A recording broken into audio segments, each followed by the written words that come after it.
Posible bang may kumontrol sa hawak mong cellphone kapag kumonekta ka sa public Wi-Fi? Nakuhanan umano yan ng video na ipinalabas at tinalakay sa Senado kanina. Nakatutok si Dano Tingkungko. Kala ko nag-ano lang siya, nag-lag. Kailangan mag-delete. Gusto niya mag-delete. Hindi umano ang may hawak ng cellphone ang kumokontrol sa videong ito na ipinalabas sa pagdinig ng Senate Committee on Public Services. Na-hack umano ang cellphone matapos gumamit ng public Wi-Fi. Kasi ayaw. Oo nga, ayaw. Oh, nag-move yung ano. Ayan. Kaya na pa, like tinatry mo niya passcode. Oh. Oo, nagpa-passcode siya. Oh! Tinatry ka niyang picturean. Para for Face ID. Binasa rin sa pagdinig ang pahayag ng isa umanong na-hack. The hacker even tried to access my camera.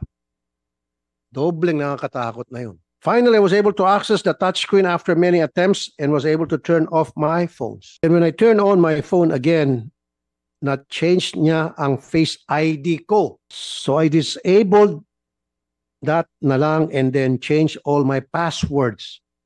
And good thing, my bank accounts were not compromised. Inusisa tuloy kung kumusta ang paghahanda at pagsigurong ligtas ang internet lalo't malapit na ang eleksyon. We actually deploying yung mga SOC, mga mobile SOC po para ma-maintain po yung Mobile Security Operations Center. Para ma-maintain po yung ma-monitor po yung security and integrity po ng transmission po.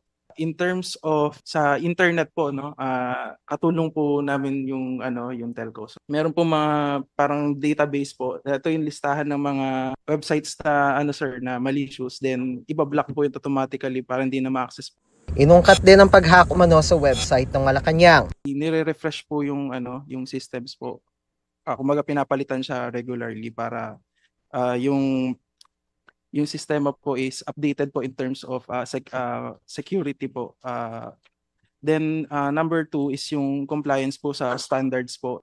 Pati ang pagpapadala ng links sa text ng mga nagpapanggap na bangko o telco para makuha ang impormasyon ng nagbukas ng link. Kung minsan na isisingit ito ng scammer sa mga text ng mga legit account gamit ang isang device. Si NTC po, merong kumbaga continuous in collaboration with PNP din po.